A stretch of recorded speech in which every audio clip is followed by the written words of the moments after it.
Till the seats arrive, they'll settle for just a square foot of the Kop, the most famous football terrace in the world. The Kop filling up tonight for Liverpool against Norwich, FA Cup fourth round replay, goalless on Sunday, but promising much tonight. Whatever the changes, the magic and indeed the tension of the Cup will remain. Norwich goalkeeper Brian Gunn, named today in Scotland's preparatory World Cup squad, has kept 3 consecutive clean sheets here at Anfield. But to extend that record tonight, he and Norwich City have to fight the FA Cup form book. Liverpool have not lost a home replay in this competition since 1969, when Leicester won here 1-0. And the older fans might remember a 19-year-old goalkeeper called Peter Shilton putting up the shutters on that occasion. Well, 21 years on, the modern Liverpool announce an unchanged side from Sunday. Ian Rush with 18 goals, Barnes with 15 and Beardsley with 12 have scored 45 times between them this season. But perhaps Liverpool's best effort at Norwich came from number 4 Steve Nicol, also named by Andy Roxburgh today. And Norwich's top scorer Robert Fleck is also in that Scottish party of 28. The Canaries had an injury doubt about number 2 Ian Culverhouse, but he passed a late test, so it's the same 13 as on Sunday. Culverhouse, in fact, the only Norwich survivor from their last FA Cup visit here when they lost 5-0 in 1986. Well, it's been raining just before kick-off. Liverpool attacking the Kop end in the first half, the FA Cup holders. And the prize, a home tie against Southampton for the winners of this one in round 5. Here's Whelan. Beardsley.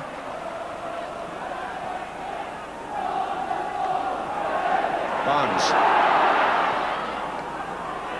Rosario for Norwich. Nicol for Liverpool.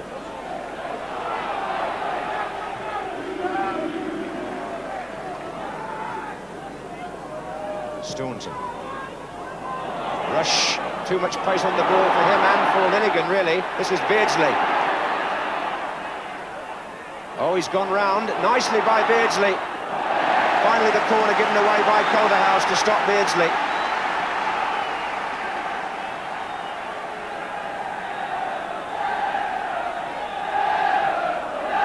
Pulled back to McMahon. Whelan. And Beardsley stayed very wide. 4 in the middle for the cross for Liverpool. And this is Whelan.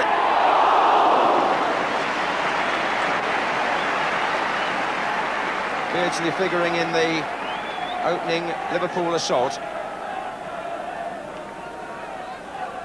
And pulling that one right back for Ronnie Whelan to shoot across the goal.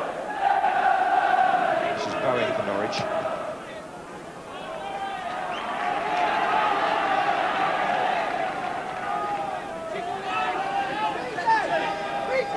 Norwich have had 4 away wins in the First Division this season, all fairly solid performances too. Here's Rosario. Phillips. Bowen again. Phillips. It's Barnes' mistake. Fleck comes inside for Norwich and shoots just wide.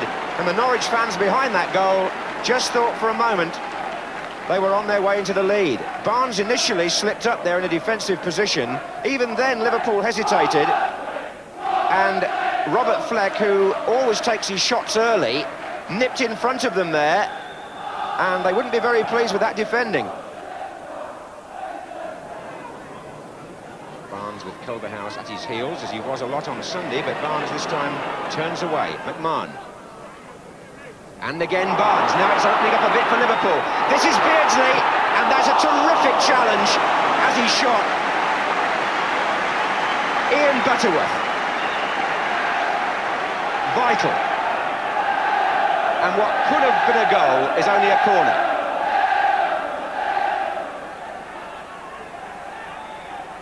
Which Beardsley will take.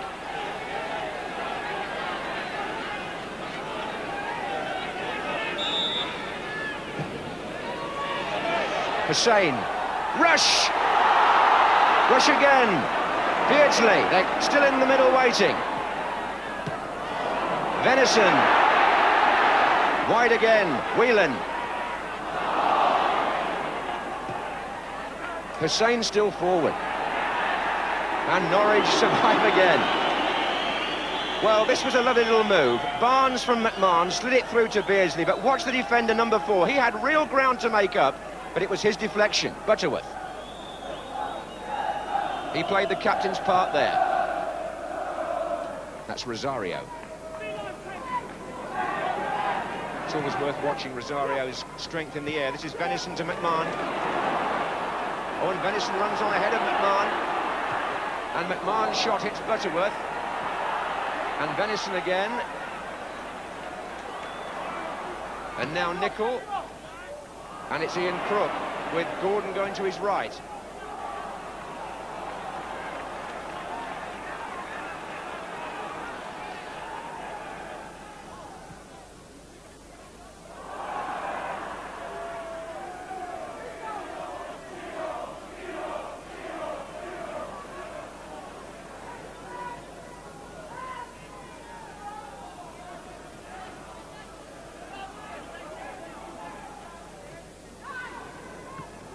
Good, sure touch by Beardsley. Lovely return to him by Barnes. Rush in the middle waiting, so is Nicol. Still Beardsley, Rushford, Nicol! Yes, it's a goal! Stevie Nicol. And at last, there's daylight in this cup tie. And Norwich's proud run at Anfield is broken by Kenny Dalglish's team, who beat Brian Gunn at long last. And he could do nothing about it, the goalkeeper. The move was quite superb. Beardsley picked it up from Barnes on the left-hand side and Drew Linnigan. The drilled cross, Rush not quite there, Nicol made no mistake. 18 minutes gone, Liverpool 1, Norwich City 0. Well, it's worth seeing again because it was such a good goal. The start was good too from Barnes, but Beardsley, he was so aware of who was in there. Rush couldn't make it, but look at Nicol. It wasn't the easiest ball to take when you see it again, but he made no error. Rosario, Fleck, and offside, is he, Gordon? Yes.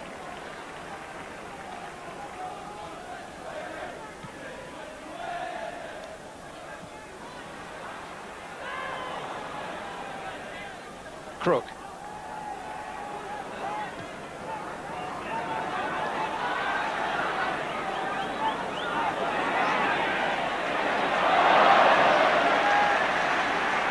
So now Norwich, having held Liverpool for so long, find themselves behind.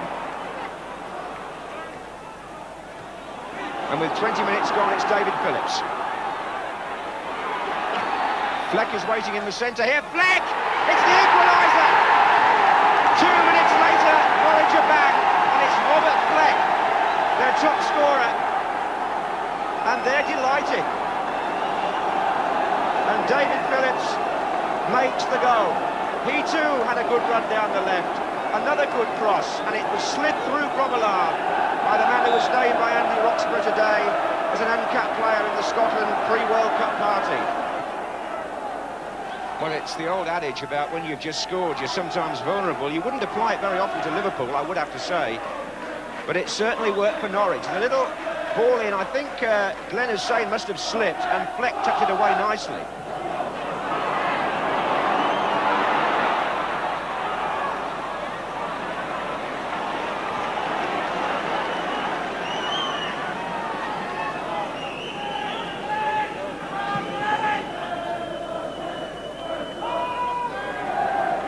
Gordon.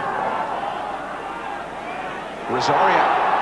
Fleck in the middle. Gordon again. Chance for Norwich. And Dale Gordon misses an opportunity to put them in front.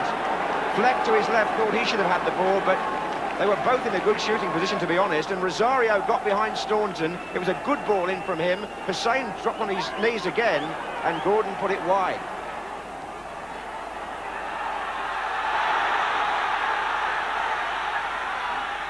Norwich seem to be relishing the Anfield atmosphere. They're playing their own brand of football and playing it pretty well at present. It's 1-1, and Rush is trying to shake them off. Here's Nicol. Phillips got a foot in, and it was an important foot. But so was that from Whelan. There's his Nicol again. Barnes! Well, Culverhouse came in behind him. It was a good cross from Steve Nicol, and Barnes' header was over.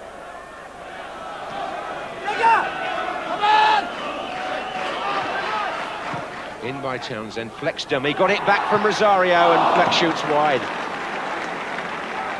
But Norwich won't be complaining about their shot count. They've had a number of efforts in this first half. And many teams come to Anfield and don't get a chance to come out like this and play.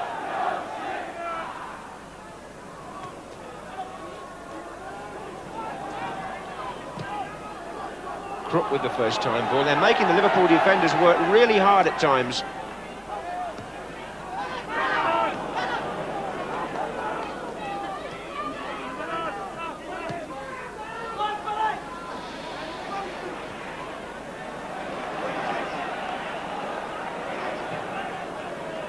Hussain.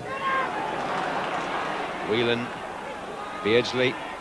Whelan again now. Glenn Hussain's continued his run in the centre. This is Barnes. There is Hussain. And this is Rush. Beardsley! Oh, good save! He got down well, Brian Gunn, because that was a good strike from Peter Beardsley of England. Barnes with the cross. Glenn Hussain sets up the chance really in a way. It came back off Rush, and that was going in.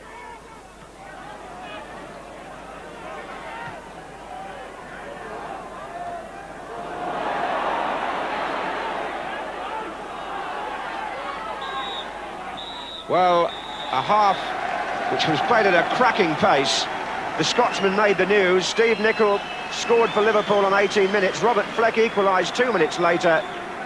And right on half-time, Brian Gunn, who has done so well here in the past, made an important save. Liverpool 1, Norwich City 1. When, in the light of the Hillsborough tragedy and the Taylor report, seats are installed at the Kop end, it will reduce the capacity up there from 16,000 to 10,000. And in theory, that would bring the Anfield ground ceiling down to 33,000. But Liverpool are hoping to develop the Carrow Road stand on the far side, possibly doing that first. And if they did, then it would give them a capacity nearer to the 39,000, which is where it stands at present. Well, the biggest compliment at this stage you could pay Norwich City over these two games is that it's almost like watching Liverpool play Liverpool at times. Their slick, swift, stylish passing is so similar. And the long ball merchants might say there's not always anything on the end of it, but it's very pleasing to the eye. And that's an offside decision, which isn't so pleasing. It's more like the football that we'll probably see in the World Cup in Italy, with the ball played to feet.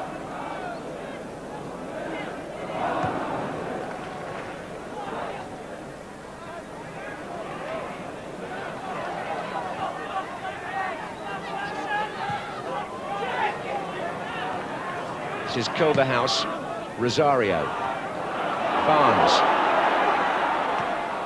That's a good pass to Rush.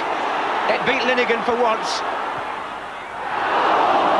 Ian Rush, who had scored 11 goals in 11 games before Sunday, I must say has been a little off-key, although Barnes found him well there in these two cup ties up to now. It's always dangerous to ride him off in any game, but, well, that one was safe for Gunn.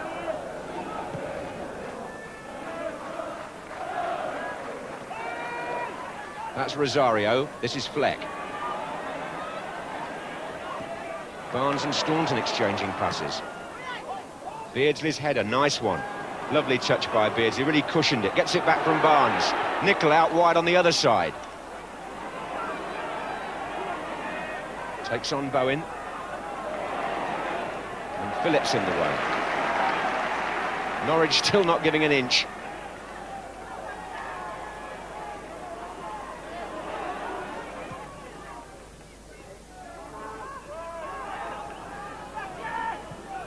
Beardsley. Foul. Is Butterworth.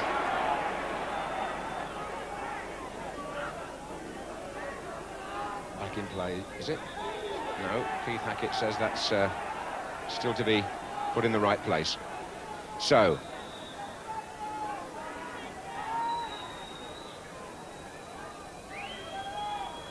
Venison, Hussain, and Gunn was brave at the feet of Nicol. Those two Scots seem to have be almost fated to come into contention in this cup match. Glenn Hussain got in here with a useful header, and when it dropped off the defender, Gunn came down to Nicol's feet, having saved so well from him on Sunday and having been beaten by him earlier tonight. Here's Staunton. Rush. Oh, that was a shove by Rush. Won't get away with that.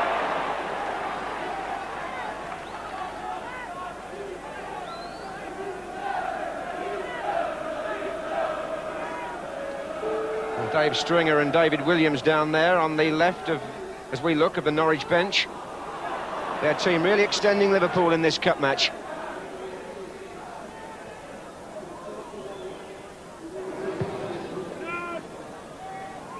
Up goes Rosario.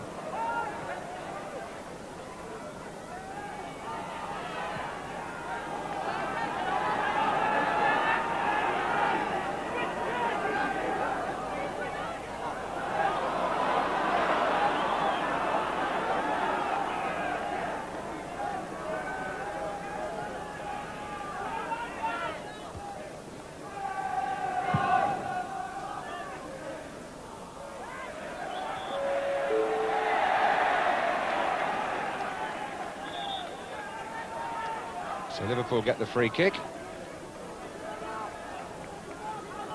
And Hussain makes his way forward again, marked by Rosario on this side, and it's harmless.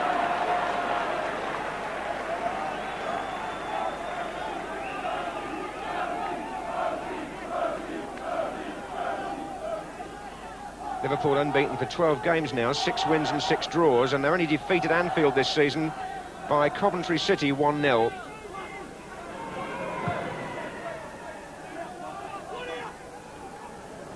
Forward by Crook. There goes Fleck. Grobbelaar started to come and went back, and Fleck and Hansen, and off Hansen in fact in the end.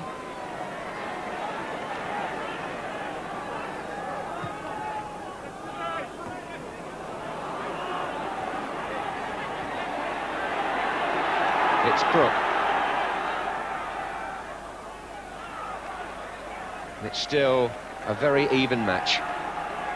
Not just in terms of the score, but in terms of the way the play is going. Beardsley.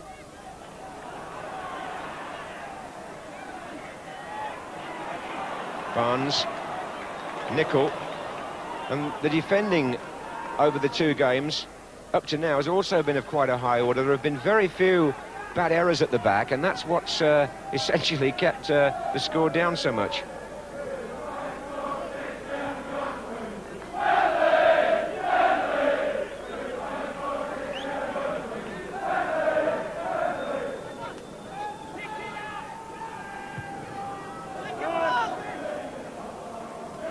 On by Rosario.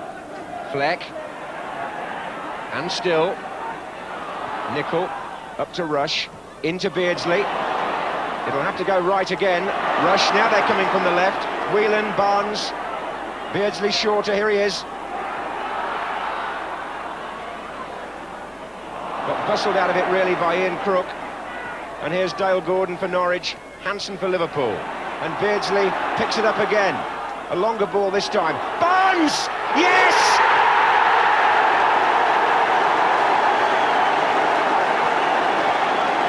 And that's the real long ball that counts. Because the vision which Kenny Dalglish's team showed there, and Peter Beardsley in particular, was of such a high order that he picked Barnes out, and the flying header, one of the goals that you'll always remember. John Barnes scores it, 16th of the season for him. 2-1 to Liverpool on the night, 56 minutes gone. And it only needed one little lapse in Norwich's concentration to leave half a yard for Barnes, and Beardsley put the ball in exactly the right place. Crook. Well, that's one of the goals that the Liverpool fans themselves will want to look back on with some pleasure. And again, a player who's effectively playing on the flank gets into the penalty area from the other side to make the telling contribution. And here it is again. Beardsley measured to perfection. Barnes got away from Culverhouse, but how well he placed the header down past Gunn's left hand. The goalkeeper had no opportunity to save that. This is Gordon, and Liverpool were careless there. Needed, well, initially Venison, but they were careless again. Rosario. Oh, and Crook. Real danger. Corner, well, Liverpool 3 times could have had that ball away, and 3 times they gave it back to Norwich. This tie is by no means over. Now then, Butterworth is up, Linnigan is up. Gordon to take the corner.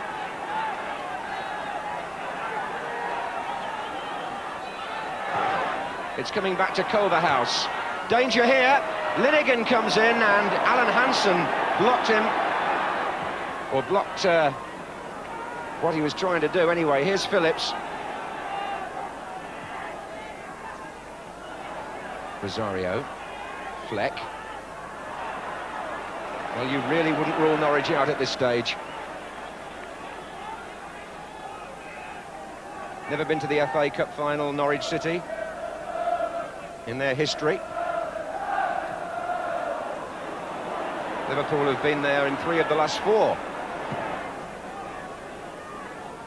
Rush. Handball. Not much is going right for him at the moment.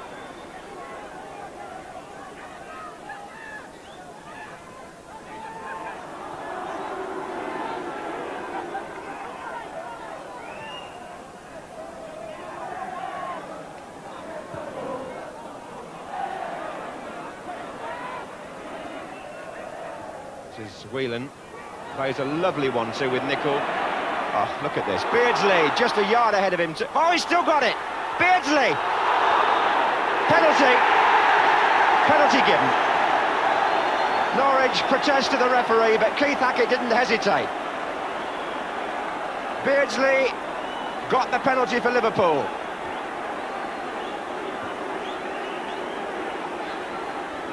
Andy Linnigan is the defender. He pulls him down from behind, and it's a penalty to Liverpool.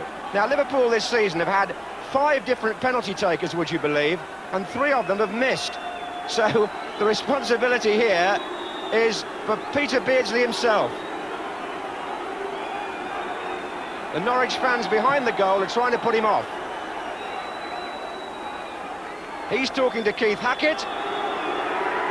3-1, emphatic.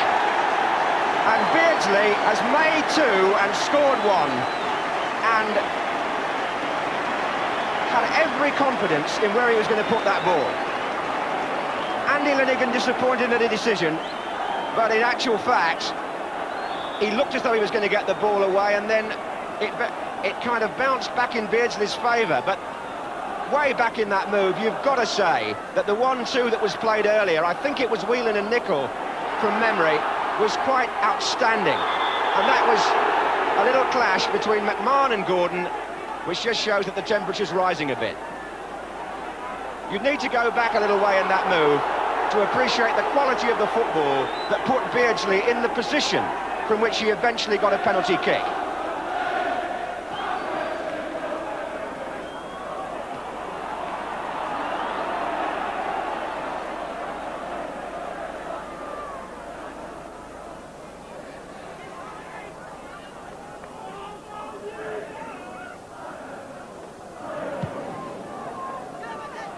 Good long kick by Grobbelaar. That's Linnigan. McMahon to Barnes. Staunton. Oh, what a great ball! McMahon! Outside of the netting there. Lovely pass from Steve Staunton, who's in contention for a World Cup spot with the Republic of Ireland. He knew where McMahon was going and he put the ball exactly where he wanted to.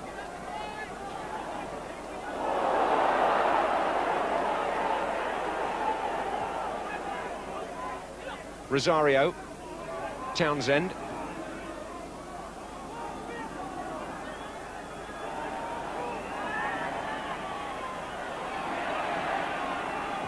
And still Norwich play their football. Phillips.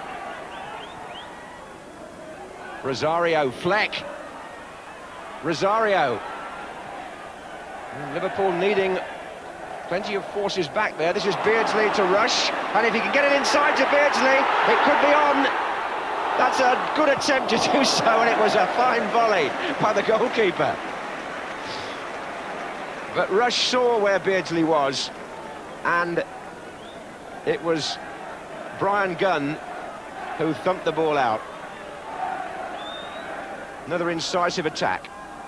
Venison to Whelan.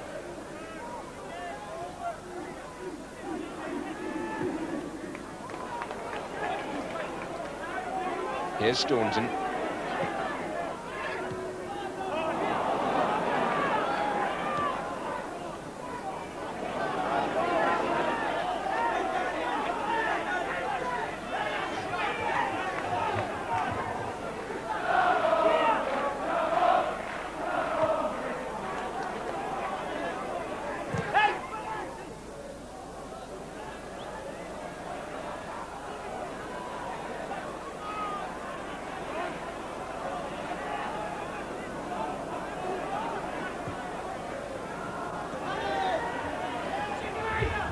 Culverhouse. There's a good run off the ball by Crook.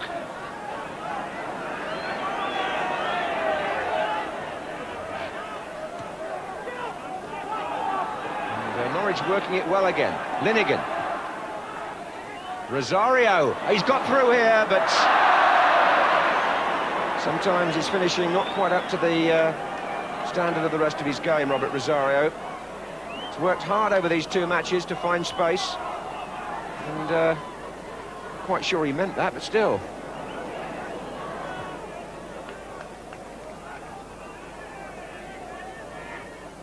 Here's Bowen, still finding their men accurately. Crook.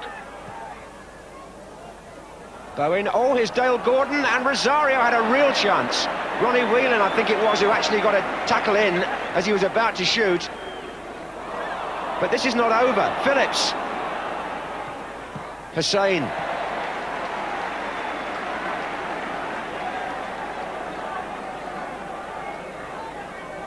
Still, Norwich carry the fight forward. Butterworth now taking up the near post position for the corner, number 4.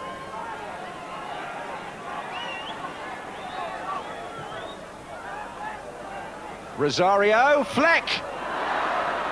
Well, even since Liverpool made it 3-1, Norwich have had opportunities. Rosario had a chance, Fleck wasn't so far away there.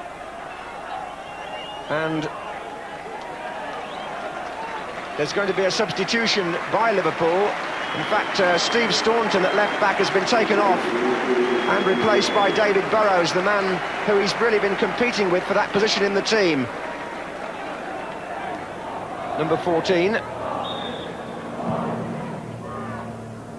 Rush. Here's Beardsley.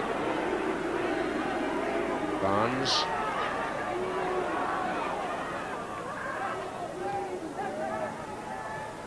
And again, oh, that's nicely done with Burrows. Side netting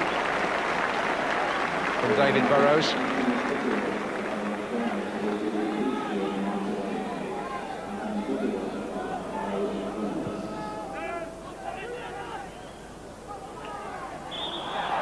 Offside given, Beardsley.